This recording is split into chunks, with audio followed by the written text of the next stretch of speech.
E a queda de OVNIs, também escreveu um livro sobre quedas de OVNIs, não foi? Sim, também escrevi também está assim com estatísticas, etc. Também foi um trabalho mais... Não, esse não. Esse foi mais bibliográfico. Uhum. O que teve bastante trabalho de investigação foram os casos brasileiros que a gente tem, uhum. que é o caso Ubatuba, o caso de Varginha. A queda de Varginha enquadrava-se em que tipologia, Tiago? O ser de Varginha, humanoide. Ele seria humanoide. E o UFO? O OVNI seria um OVNI cilíndrico. Cilíndrico. Um OVNI cilíndrico. Vocês estão vendo a capa do livro? Uhum. Esse é o segundo, não é? Isso, essa é a segunda edição também, que a primeira também foi esgotada. Então, eu falo desses casos aqui. O Roswell, das planícies de San Agustín, o Aztec, Las Vegas, Kingman, Kecksburg, Ubatuba. O Varginha, a Montanha do Mistério na Inglaterra. O caso do Deserto Kalahari. O caso Koyami, Ilha Mauri, Shag Harbor. E aqui alguns capítulos especiais. A Amostra Andina, queda de UFO no Brasil. Fala um pouquinho do projeto Moondust, do Mogul, do M12, MJ-12. Uhum. Quantas quedas de OVNIs no total no Brasil? No Brasil, que eu registrei aqui no meu livro, foram 10. 10 contando com Varginha, 10 contando com Ubatuba. Se a gente for pegar no Brasil... deixa eu ver qual é a página aqui do Brasil. 179. Teve em 1963, em São Paulo. Aí teve uma na Praia de Navegantes, que também é muito interessante esse caso, em 74. Tivemos um caso em Cubatão, em 76. Feira de Santana, em 95, que é um caso que foi muito pouco explorado até o momento, muito pouco mesmo. Em 97, em Brasilândia, no Mato Grosso. São Félix Xingu, isso aqui tudo indica ser que foi um meteorito que caiu, mas ainda está naquela dúvida, então eu mantive no livro também. É muito curioso porque são casos contemporâneos, alguns. É curioso não haver uma cobertura mais mediática desses casos. Por exemplo, em 1999, 20 anos. 21 anos. Mas mesmo assim, já existia internet e tudo mais, mas não era essa cobertura que a gente tem hoje. Não era essa cobertura que a gente tem hoje. E são em locais, por exemplo, São Félix Xingu é muito distante de qualquer grande centro. São locais ermos. São locais bem ermos. Então, esse livro traz essa compilação dessas quedas. Uma grande fonte de bibliografia que eu tive foi o livro UFO Crashes, do Kevin Handel, que ele fala que o que eu aprendi sobre Roswell foi com ele e com o Don Schmitt. E com Stanton Friedman. Com esses três aí que eu tenho praticamente todos os livros deles. Li todos os livros deles sobre Roswell. Então, e o meu caso preferido é Roswell. O que eu mais gosto é Roswell. É o que tem mais dados também disponíveis, não é? É o que tem mais dados também. E o caso Varginha aqui no Brasil, que a gente está buscando cada dia mais informações. Você partilha da ideia de, com o Gevaer, de que aqueles seres seriam carga, digamos assim, e não os pilotos do objeto? Eu acho que não. Eu acho que eram tripulantes. Eles eram tripulantes de alguma forma. Não acho que eram carga de objeto do OVNI, não. Eu acho que eram tripulantes que estavam lá. Mas o Gevaer esteve lá, o Gevaer participou da investigação e tudo mais. Pelo que eu li, até agora eu pesquisei, com quem eu conversei, eu acredito que eles eram tripulantes, sim. E a gente começou com 4 seres, hoje já pensam que são... Já tem alguma concepção de que teriam sido 8 seres que foram resgatados ou que tiveram no evento. Então, ainda tem muita coisa para se investigar sobre Varginha. Nem tudo foi levantado. Claro. E Varginha tem ainda um potencial de ser maior do que Roswell, porque Roswell demorou 30 anos praticamente para aparecer na mídia novamente, né? E Roswell, para começar a ser Varginha, investigado a sério, não é? Exatamente. Então, 30 anos, muita gente já tinha morrido, um acobertamento muito grande foi feito, deu tempo de fazer tudo isso. Eu e Varginha não. Varginha, no primeiro dia, no segundo dia, já tinha um ufólogo lá pesquisando, colhendo informações de testemunhas sendo ouvidas. Então, e a gente ainda está atrás de testemunhas militares. A gente tem algumas testemunhas militares e já, inclusive, gravaram vídeos com depoimento para a gente, só que a pedido deles, eles pediram para não divulgar até eles autorizarem, e a gente tem que respeitar isso. Claro. É um trabalho do ufólogo de colher a testemunha, mas, ao mesmo tempo, a gente tem que a testemunha tem que ter confiança no pesquisador, porque senão ela não vai falar. Claro. Se ela falar e a gente espalhar para todo mundo a pedido que não se faça, a gente perde a credibilidade. Com certeza. Tem de haver um certo código deontológico a pautar as relações entre investigador e testemunha. Tiago, deixa-me pegar numa frase que o Tiago usou numa entrevista, creio que há um ano, se não estou em erro. Isto relativamente à classe robótica. Estamos novamente a regressar à tipologia. O Tiago falou que certos avistamentos da classe robótica podem ser similares a um humano, a um ser humano ou a um animal. Neste sentido, e na sua opinião pessoal, serão robôs, entre aspas, construídos de forma a passar despercebido no nosso planeta?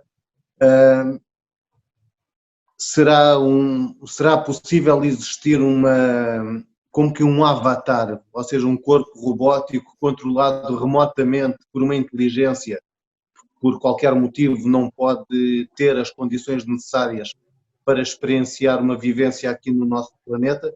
Gostava que me falasse um pouco destas classes, porque essa sua frase deixou-me bastante curioso. Como eu falei no início, a gente não pode fechar qualquer possibilidade. Eu particularmente acredito que hajam seres que convivem conosco, passando despercebidamente. Eu acredito que seres que não são humanos vivendo conosco e a gente não sabe disso. Para se aproximar a nossa imagem, eu vejo mais possibilidade de serem seres de formato humano, tipologia humanoide. Os robóticos que a gente tem no meu livro, como exemplo, eles demonstravam traços de robôs. O que é isso?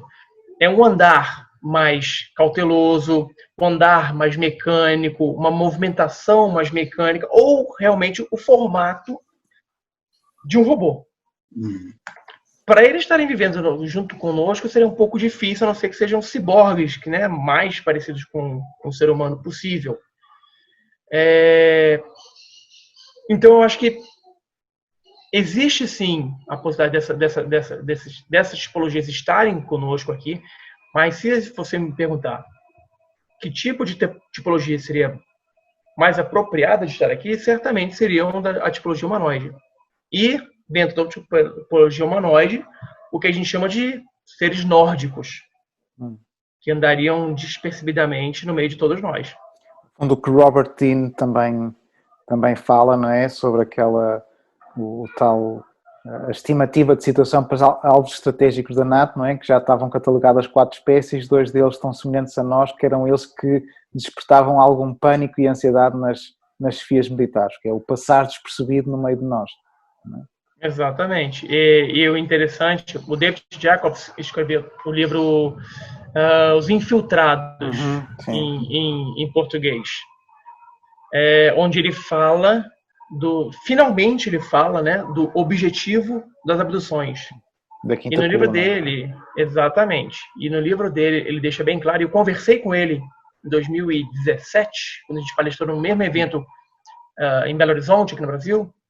Eu conversei com ele e ele me explicou. Ele falou que de um tempo para cá, os abduzidos estão sendo notificados ou sendo informados que o objetivo desses seres é ocupar o lugar dos seres humanos natos, vamos dizer, dos seres humanos terrestres, raiz, 100% terrestres, que está havendo uma hibridização. A hibridização seria seres uma mistura, metade humana, metade alienígena, que viveria em outro planeta. Hibridização seria metade humanos, metade alienígena, mas que viveriam no planeta Terra. Então, o objetivo desses seres Greys, que o David Jacobs ele só acredita que os seres Greys é que estejam visitando o nosso planeta. Ele não acredita que outra raça tenha visitado o planeta, só os Greys. E isso eu discordei dele. E esses seres estão híbridos, cada vez mais parecidos com a gente, inclusive estão utilizando-se dos abduzidos, sem que os abduzidos saibam, estão sendo manipulados de alguma forma, a ensinar a cultura dos seres humanos, o jeito de viver dos seres humanos. E o jeito de viver que eu digo é como comer um cachorro quente.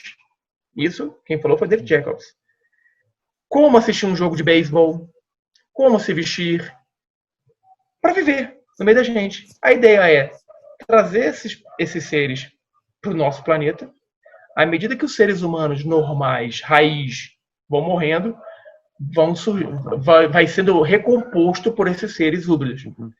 E eles manteriam alguns seres humanos raiz em locais, sem os humanos saberem, para continuar, para essa raça não se extinguir, para sempre poder refazer novos híbridos. Existe uma teoria. Pode falar.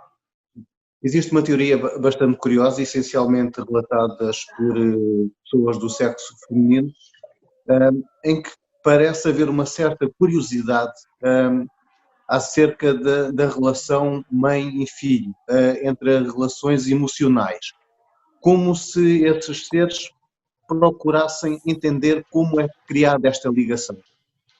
Exatamente. Eles teriam perdido esse sentimento de afeto. Eles teriam perdido qualquer tipo de sentimento. Não teriam mais alma, vamos assim dizer. Então, estariam aqui fazendo abdução para ver como é que funciona isso, o porquê, onde é que vem esse sentimento e tudo mais. Eles atingiram tal progresso científico. Isso, exato. Toda a componente espiritual. Exatamente. Não lhe vou perguntar se partilha da opinião de Steven Greer que os Greys serão robôs fabricados em Inglaterra, porque certamente que na Austrália. Made in China. Muito bem. A nível de curiosidade, isto relativamente à classe animálica, eu pessoalmente nunca tive qualquer tipo de experiência com um suposto ser extraterrestre, mas tenho pessoas da minha inteira confiança e pessoas idóneas e credíveis que já me relataram ter visto um género de metamorfose entre ser humano e lagarto. Não sei se o Tiago fala disso no livro. Eu pessoalmente, como disse, nunca experienciei, mas tenho em elevada consideração pessoas que me relataram ter passado por essa experiência. Qual é a opinião do Tiago relativamente a estes reptilianos que cada vez mais estão na nossa cultura? Sim, no meu livro eu falo sim, desse tipo, que ele veio surgir com mais força a partir do ano 2000, os Greys surgiram a partir dos anos 90, por exemplo. E foram cada vez mais relatados. E tanto os reptilianos quanto os sectoides, a partir do ano 2000, são muito relatados pelos abduzidos. E como você já falou anteriormente, há casos em que no mesmo local de uma abdução tem Greys, tem reptilianos, tem sectoides, tem ser humano, tudo ali no meio. Então é uma salada de frutas. Se você, por exemplo, for ler um livro, MILAB, Military Abductions, do Helmut Lemmer, ele fala de abduções feitas por militares junto com Greys, ou junto com os sectoides. Eu não sei se é uma teoria da conspiração, não sei de onde o Helmut pegou as informações. Eu tenho esse livro, eu li, é legal, é interessante. Supostamente estará ligado ao tal acordo que dizem ter existido na administração de Eisenhower, na qual os Greys poderiam abduzir uma determinada quota de seres humanos em troca de tecnologia. Exato.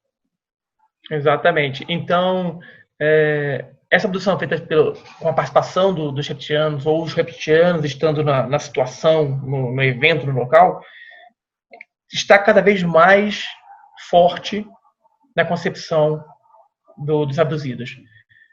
Mas, por outro lado, os Greys estão presentes sempre. E quando você falou que os Greys seriam robôs, eu ainda acho que não são robôs. Eu acho que são clones. São clones. Eles eles são criados para esse serviço. Qual o serviço do Grey? Ele pega a pessoa, vai até o quarto da pessoa, abduz a pessoa, faz o trabalho sujo, leva ela até o local. Aí fica ali olhando o olho no olho dela para tranquilizar, né? Porque os abduzidos falam que quando olham naquele olho... Tem efeito hipnótico. Exatamente. Eles ficam lá para passar tranquilidade para uma pessoa que está sendo abduzida. Acabou aquilo, eles vão e devolvem. Mas eles não são os chefes. Os chefes são os insectoides, são os reptilianos, são Greys, taller Greys, né? Os Greys grandes, de cor branca. Então a gente tem uma gama tão grande de possibilidades de objetos, de seres que fazem essa abdução,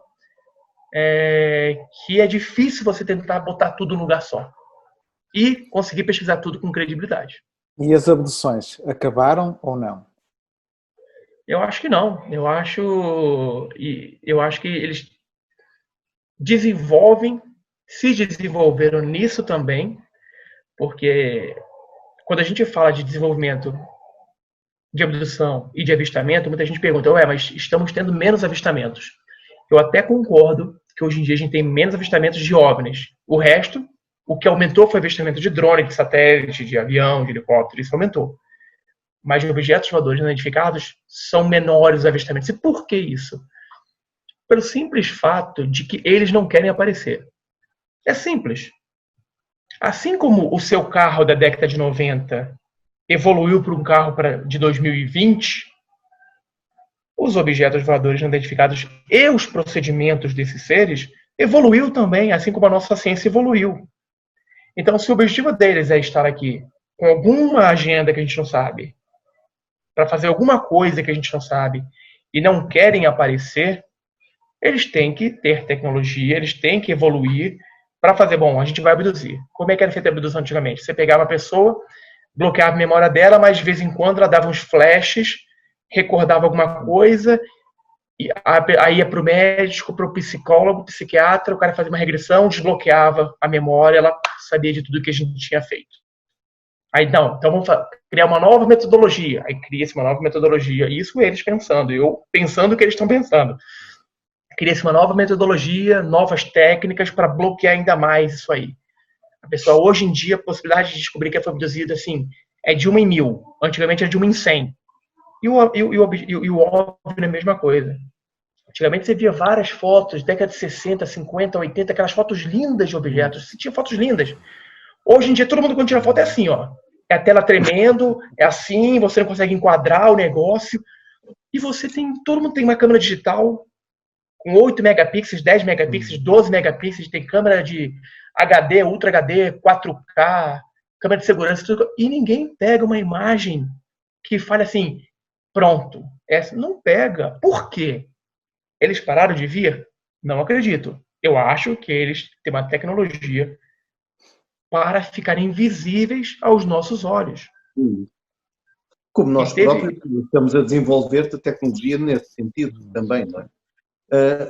Tiago, há uma imagem de um suposto UFO, bastante difundida pelo YouTube, e é uma das que mais curiosidade me deixa, e não sei se o Tiago o conhece. Terá sido captada na Turquia, através de um astrónomo amador.